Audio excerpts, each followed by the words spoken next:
Colossians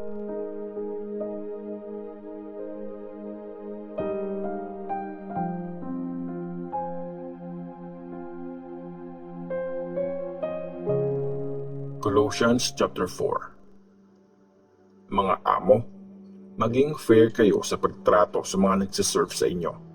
Tandaan nyo, meron din kayong amo sa langit. Mga bilin ni Paul, lagi kayong mag-pray. Isipin nyo mabuti ang sinasabi nyo pag nagpipray kayo. At magpasalamat kayo sa Diyos. Isama nyo rin kami sa prayers nyo. At sana, bigyan kami ng Diyos ng magandang pagkakataon na i-preach ang mensahe tungkol sa mystery ni Christ. Dahil dito, kaya ako nakakulong ngayon. Ipag-pray nyo rin na ma-explain kong mabuti ang mensahe kasi yun ang dapat kong gawin.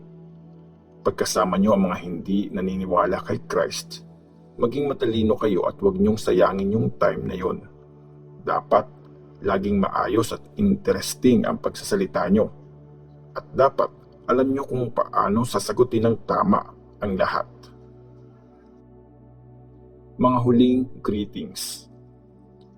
Si Tychicus, yung mahal nating kapatid, siya ang magkukwento sa inyo ng lahat ng balita tungkol sa akin. Tapat siya sa pagtatrabaho at kasama natin sa pagsiserve sa Panginoon. Pinapunta ko siya dyan sa inyo para malaman nyo kung kamusta na kami, para ma-encourage kayo. Kasama niya si Onesimus, ang tapat at mahal nating kapatid na kasama sa grupo nyo. Ikukwento nila sa inyo ang lahat ng nangyayari dito.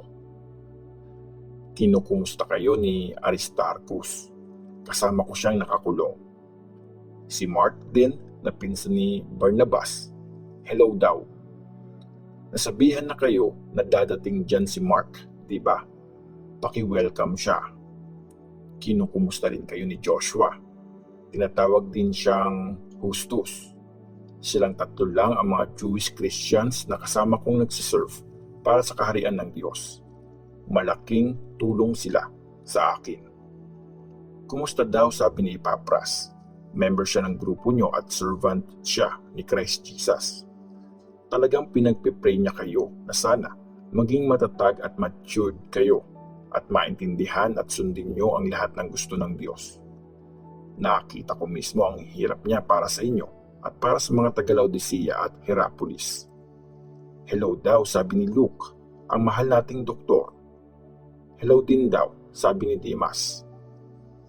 Ikumusta niya ako sa mga kapatid natin dyan sa Laodicea at kay Nympha at sa church na nag-meet dyan sa bahay niya. Pag nabasa niyo na ang letter na to, basahin niyo rin ito sa church sa Laodicea. Siguraduhin niyong babasahin niyo rin yung sulat ko na manggagaling doon. At pakisabi kay Archippus, siguraduhin mong matatapos mo ang trabaho na tinanggap mo sa Panginoon. Ako mismong si Paul ang sumusulat ng greeting na ito.